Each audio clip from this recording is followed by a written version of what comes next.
우리 말씀 한 절만 읽습니다. 여호수아 24장 15절 말씀만 읽습니다. 15절 말씀 시작.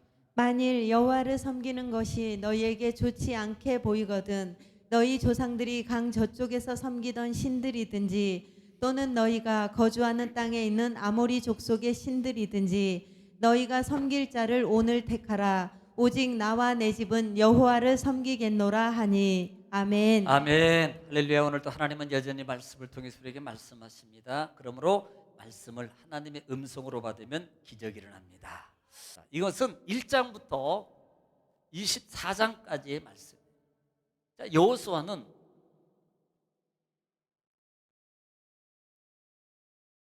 여호수아.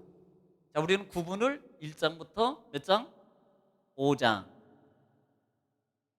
정복 준비. 6장부터 몇 장? 12장. 뭐라 그랬어요? 그러면 정복해야 될 거 아니에요, 정복. 자, 13장부터 몇 장? 22장? 뭐예요, 그러면? 분배요, 분배. 자, 23장, 24장은 여호수아의 마지막 설교. 오늘은 1장부터 24장까지 중요한 것만 짚고 넘어갈 거예요. 자, 1장부터 보겠습니다. 자, 1장에서 우리가 알아야 될 것은 강담이라고 그랬어요. 그렇죠? 강담. 무슨 말인지 알죠? 젊은이들 강하고 담대하라. 그래서 뭐 하라는 거예요, 결국은? 이게 강하고 담대하라는 게 무조건 그냥 하나님 믿으니까 강하고 담대해 이게 아니고 강하고 담대해 가지고 뭘 하라는 거예요? 말씀 지키라는 거예요. 순종. 이거 하라고 강담해요. 이거. 그래서 하나님이 나와 함께. 그러니까 우리는 보통 하나님이 나와 함께, 그러니까 강하고 담대해. 아멘. 그런데 하나님이 나와 함께해서 강하고 담대해서 뭐 하라는 거예요? 하나님 말씀 순종하라는 거예요. 그래서 좌로나 우로나 치우치지 마라. 그럼 어떻게 된다? 형통하고 평탄하게 될 것이다. 자, 2장은 누구 나와요? 여인, 기생 나합 사건. 자, 우리 여기서 뭘 봐라 그랬어요? 믿음. 무슨 믿음이에요? 목숨을 거는 믿음이에요. 기생 나합이 정탐꾼을 숨겨주는 것을 목숨 안 걸면 못하는 거거든요. 왜? 여러분, 자기 나라 백성도 아니고요, 정탐꾼을 숨겨줬다는 것은 이건 자기 목숨 거는 거예요. 그러니까 자기만 죽는 게 아니고 자기 가족 전체가 다 몰살당할 수 있는 상황이거든요. 그럼에도 불구하고 이 기생 나합은 정탐꾼을 지켜줘요.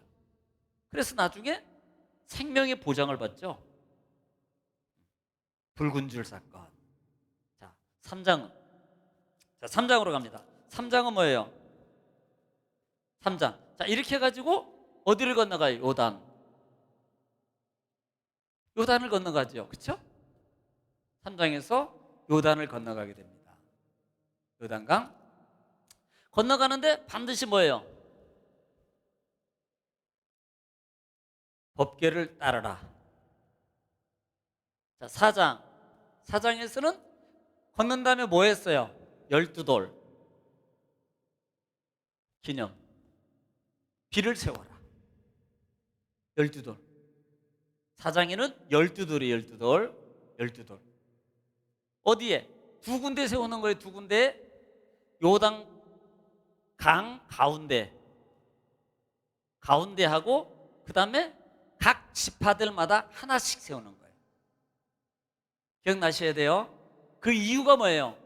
이게 중요한 거예요. 세우는 이유가 뭐냐는 거예요. 기념비를 세우는 이유는 보통 잊어버리지 않기 위해서 세우는 거예요. 기억하기 위해서. 뭘 기억하는 거예요? 하나님의 능력으로 우리가 요단을 건넜다. 이거 기억하라. 그래서 기념비를 세우는 거예요. 자, 5장. 5장은 뭡니까? 5장은 네? 뭐요? 자, 맞아요. 이게 중요하다. 5장이 여러분 우리가 중요하지 않은 게 아니고 진짜 중요한 게 5장입니다. 5장은 할례의식을 행해요. 할례의식을. 지금 이스라엘 백성들이 어떻게 보면 광야를 지나는 동안에 이들은요 이 할례의식을 안 한 거예요. 특별히 그리고 할례는 뭐라 그랬어요? 시작이다. 언약의 시작, 약속의 시작을 했어요. 그래서 할례를 행하는 게 이게 어떤 의미가 있냐면 큰 의미가 있다 그랬습니다. 시작. 자, 할례를 행했고 그 다음에 드디어 자 6장으로 가겠습니다. 6장. 자, 6장은 뭐예요? 여리고성 사건이 나옵니다. 여리고성. 자, 여리고성 무너짐이에요. 여리고성 점령이에요. 여리고성 점령. 누구 방법? 하나님의 방법. 하나님의 방법으로 점령했다. 거기에서 특징이 뭐냐? 원망 불평을 잠재워 놓은 거예요. 이따므로 우리가 궁금한 거 있다 그랬잖아요. 아이들은 어땠을까라는 거. 어른은 그래도 말귀를 알아듣고 인내성이 있잖아요. 근데 아이들은 어떻겠을까? 그러면 아이들은 마음대로 막 소리 질러도 되는 건가요? 얘기해도 안 돼요. 누가 주관했겠어요? 나머지는 성령께서 다 주도. 저는 그렇게 믿어요. 저는 그렇게 믿습니다. 그래서 그 큰 여리고성을 하나님의 방법 7번 6, 7번으로 점령을 하더라. 자, 7장 무슨 사건? 아이성 실패. 자, 이제 7장으로 갑니다. 7장에서 아이성 실패 사건이 나와요. 네. 그 이유가 뭡니까? 우리가 잘 아는 7, 8장에 보면은 누구예요? 누구? 몇 가지가 있다 그러는데 가장 첫 번째로 우리가 알고 있는 것이 아간의 범죄. 아간의 범죄. 또 하나 분명히 겹부대는 게 여기는 우리 여기까지만 알아요. 이건 여기까지만 아는데 또 하나가 있습니다. 인간적 방법. 즉 하나님께 안 물어봤어요. 여리고성 점령하고 난 다음에 백성들이 뭐라고 말해요? 여호수아 지도자, 우리 이 정도 뭐 이 정도만 가면 한 1,200만 명만 가면 예를 들어서 뭐 한 3,000명만 데려가면 우리 이기겠습니다. 그러니까 뽑아가지고 갑시다. 그런데 여호수아가요 그러면 안 돼. 하나님의 기도에게 물어보고 하자. 그렇게 했어야 되는데 그래 한번 해보자. 그리고 정탐꾼 보내고 그 다음에 진행하는데 결국은요 실패한 거예요. 그러니까 사람의 방법, 사람의 말을 들었다는 말입니다. 하나님의 말을 들어야 되는데 사람의 말을 들을 때 뭐가 된다? 실패했다. 여러분 기억하시면 되고요. 자, 그 다음에 8장 이렇게 해서 이제 아간을 정리하죠. 그 다음에 여리고성 점령. 아이성. 자, 아이성 점령하죠. 회개하고 하나님의 방법 지시하는 걸 그래서 전술 전략이 나오죠. 아주 기가 막힌 전술. 복병을 두게 되고 그 다음에 막 유인을 하게 되고 그래서 결국은 아이성을 점령하게 됩니다. 다 이것은 하나님의 방법이었고 특별히 아이성 점령 이후에 우리가 8장에서 기억해야 될 게 뭐예요? 하반절에 보면은 에발산에서 그리심산과 에발산의 축복을 선포하죠. 자, 에발산 북쪽이에요. 그 다음에 그리심산 남쪽. 그러면 남쪽이 축복이고 북쪽은 저주거든요. 여기에서 이스라엘 백성들에게 축복과 저주를 선포합니다. 하나님의 율법을 낭독해요. 이 사이에서. 그래서 그들에게 뭘 심어주는 거예요? 경고의 경고. 축복도 있지만 하나님의 저주도 있다. 이것을 그들에게 심어줍니다. 이것이 나중에 여호수아 24장에 보면은 다시 또 이거 얘기해요. 여기서 똑같이 마지막에 여호수아가. 자, 9장으로 가겠습니다. 9장은 기브온 기본 족속이 누구를 속여요? 여호수아 이스라엘을 속이게 됩니다. 거지로 가장에게 와가지고 우리 멀리 왔는데 멀리도 안 왔어요. 그다음 막 빵도 곰팡이 쓴 거, 그다음에 막 그런 거 가져와가지고 우리 막 그렇다고. 그래서 거기에 속아 넘어가서 뭐예요? 동맹을 맺어요. 동맹을 맺습니다. 동맹을 맺어요. 자, 이 사건 때문에 결국은요 나중에 가나안 땅에서 전투가 시작돼요. 가나안 땅에서 전투가 시작된다. 결국은 이렇게 하는 것도 어떻게 보면 하나님께서 연관성, 하나님의 계획과 연관성이 있어요. 하나님은 이런 것을 통해서 이렇게 안 해서도 하겠지만, 그래서 결국은 동맹을 맺게 되는 걸 보게 됩니다. 그래서 이들을 다 가나안 땅을 정벌할 때 이들을 살려주게 돼요. 자, 9장 10장 가겠습니다. 10장에는 그래서 지금 이제 이렇게 했는데 여기서 동맹을 맺었어요. 그런데 이 기본 저기 뭐예요? 기본 족속이 위기에 처해요. 이웃 나라 주변 나라가 연합을 해가지고 저놈들 봐라, 지네들만 살라고 이스라엘하고 동맹을 맺어? 그래가지고 쳐들어오니까 그때 뭐예요? 그때 우리하고 동맹 맺었으니까 우리 구출해 주세요. 그러니까 여호수아 지도자가 그냥 여기에 같이 출동하는 거예요. 이 백성 데리고. 그래서 결국은 싸웠는데 결국은 어떻게 돼? 이 싸움이 가나안 땅을 차지하는 계기가 되는 거예요. 이 땅을 차지하는 계기가 되는 거예요. 자, 그래서 11장으로 갑니다. 자, 그러면서 이제 이때부터는 가나안 북방이라고 했어요. 가나안 북쪽. 가나안 북쪽하고 그다음에 아직 취하지 못한 장소가 여러 가지가 있는데 가나안 북방하고 그다음에 블레셋 지역을 우리가 점령하지 못하는 지역이 있다라고 말씀을 했습니다. 그다음에 12장에는 모세하고 그다음에 여호수아가 정복한 그 땅이 총 33개다. 자, 모세 때 2개 어디? 암몬 지역, 요단 동편의 암몬 지역. 거기에 나중에 누가 차지해요? 세 지파. 루벤, 갓, 므낫세 반지파. 거기에 차지해요. 그다음에 여호수아는 30일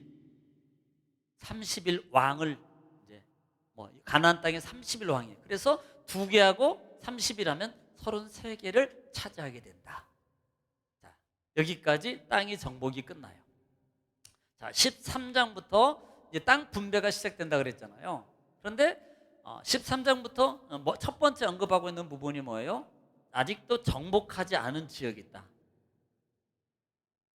제가 지도를 통해서 블레셋 지역하고 그다음에 북쪽 지역, 가나안 맨 북쪽 지역, 헤르몬산 있는 쪽. 나중에 거기를 누가 차지해요? 단지파가 거기를 또 차지해요. 그쪽이 정복하지 않은 지역입니다. 왜? 단이 불만 품어가지고 왜 우리는 조금 주니까 우리 많이 주세요. 그럼 니네들이 차지해. 그러니까 거기서 큰 땅 차지해가지고 거리로 이주하게 되는 거예요. 그 정복하지 않은 땅이 있다라는 부분들을 얘기하고 있습니다. 자, 그러면서 이제는 14장은 요단 서쪽을 분배하죠. 그러니까 가나안 땅이요. 요단 동쪽은 암몬 땅이고 누구 차지한다 그랬어요? 르벤, 갓, 므낫세 반지파. 그리고 요단 서쪽은 가나안 땅을 가리킨다 그랬습니다. 거기에 9지파 반이 차지하게 되는 거죠. 그래서 쭉 해가지고 15절부터 16절, 17절, 18절, 19절 쭉 여기는 막 이제 분배를 지나가는 거예요. 지나갑니다. 그래가지고 19장까지 분배 완료. 분배 완료인데 이제 다 완료를 했는데요. 20장부터 뭐가 나오냐면 도피성이 나와요. 도피성이 뭐라 그랬어요? 도망에서 피하는 곳. 도망에서 피하는 곳. 자, 여기에 대해 설명 안 해도 되죠? 도피성은 도망에서 피하는 거예요. 누가? 부재 중에 실수로 살인죄를 저지른 사람입니다. 이 고의성 있는 사람은 들어가도 끄집어내서 죽여야 돼요. 그런데 실수로, 부지 중에 실수로 저지른 사람. 그래서 나중에 도피성은 누구라 그랬어요? 예수 그리스도 모형이다. 자, 도피성은 총 몇 개? 6개. 요단 서쪽에 3개, 요단 동쪽에 3개 해서 총 6개다. 그래서 도피성을 얘기합니다. 자, 21장에는 레위성임이라고 했어요. 레위. 자, 레위성은 레위 지파에게 이제 땅을 주는데, 이스라엘 백성들에게 땅을 다 준 다음에, 야, 너희들이 거하는 땅 중에서 레위인들을 위해서 땅을 줘야 돼. 그래서 레위인들에게 땅을 주는데 몇 개라고 그랬습니까? 42개. 42개. 그리고 도피성 6개. 그러면 총 48개라고 그랬어요. 그러니까 우리가 이걸 뭘 본다 그랬어요? 사실 레위인들부터 주는 게 정상이에요. 레위인부터 다 주고 난 다음에 그 다음에 너희들 그 옆에서 너희가 그 중심으로 살아. 지도함을 받고 살아. 이렇게 말해도 되는데, 다 준 다음에 레위인들 위해서 땅 좀 내놔. 이 말은 뭐예요? 섬김이라 그랬어요. 너희가 레위인들 너희를 위해서 제사를 집례하고 너희를 가르치는 자를 섬김의 삶을 사는 걸 이렇게 하는 거야 라는 것을 가르쳐 주는 거다라는 말씀이었습니다. 자, 22장은 여호수아가 이제 동쪽 지파 족속을 돌려보낸 장면이라고 했어요. 돌려보낸 장면. 동쪽에 있는 지파는 누군데요? 루벤, 갓, 므낫세 반지파입니다. 그런데 아니 이미 그곳에 살고 있는데 또 돌려보내요? 여기에서 돌려보낼 사람은 누구라 그랬어요? 20세 이상의 전쟁에 능한 사람이 지금 서쪽 땅을 점령할 때 미리 앞장서서 싸웠던 사람들이에요. 그리고 이제는 그들이 다 땅 분배하고 7년이 지난 이후에 이제는 다 안정적인 상황이 돼 있을 때 여호수 지도자가, 야, 이제는 너희들 돌아가. 너희 땅으로 돌아가. 그러면서 그냥 돌려보낸 게 아니고 뭐예요? 축복해서 돌려요. 축복 기도해 줬어요. 또 축복 기도뿐만 아니라 물질의 축복도 줘서 전쟁 때 얻은 전리품을 많은 양을 주어서 너희 동족들에게 나눠줘라 라고 해서 많은 물량을 줬어. 자, 여기서 우리가 얻을 수 있는 교훈은 뭐라 그랬어요? 자기 맡은 바 책임, 자기가 말한 바의 책임을 다할 때 하나님께서 그들에게 축복해 준다. 이것을 우리가 봐야 된다라고 말씀을 드렸습니다. 자, 그다음 마지막 23장부터 24장입니다. 자, 23장은 여호수아가 이스라엘의 리더들을 불러놓고 그들에게 뭐예요? 교훈하는 거예요. 권면 교훈하는 거예요. 그래서 23장이나 24장이나 동일하게 주제는 누구냐면, 야, 전능하신 하나님이야. 우리를 인도하고 우리를 보호하고 우리를 지키신 하나님, 이 하나님이야. 그러니까 너희는 오직 그 하나님을 섬겨. 이게 23장하고 24장의 주제. 너희가 절대 거역하지 마. 이것을 말씀하면서 너희는 5가지라 그랬잖아. 이걸 꼭 지켜. 이방인 말고, 통혼하지 말고, 그대로고 들어가지도 말고, 조약도 하지 말고, 우상을 섬기지도 말고, 쭉. 너희는 절대 그거 하지 마. 오직 하나님만 섬겨. 하나님 말씀만. 이것을 강조하고 있다. 자, 24장. 자, 24장에 들어와서는 이제 모세가 마지막이에요. 마지막 때가 되었습니다. 마지막 때가 됐을 때 누구를 불러요? 이스라엘의 백성들. 어디에 불러요? 하나님의 성막. 하나님의 성막에 다 불러드려요. 성막 앞에. 그리고 모아놓고 그들에게 말하는 게 뭐냐면, 마찬가지입니다. 우리를 인도하고 우리 땅을 찾아오고. 근데 이때부터는 누구부터 얘기해? 아브라함 때부터 얘기했던 하나님의 섭리를 얘기해요. 하나님이 이미 아브라함의 할아버지 데라 때부터 그를 불러내서 오라 그랬는데 안 와서 한 아브라함을 선택하고, 그 다음에 이삭과 그 다음에 야곱과 에서와 야곱을 통해서 하나님이 12지파를 형성하게 만들고 가나안 땅에 들어가면 이 모든 과정을 다 설명합니다. 다 설명해요. 예. 그리고 난 다음에 그들에게 뭐하러 말? 당연하게 강하게 말하는 말이 뭐예요? 나와 내 집은 오직 하나님만 섬기겠다.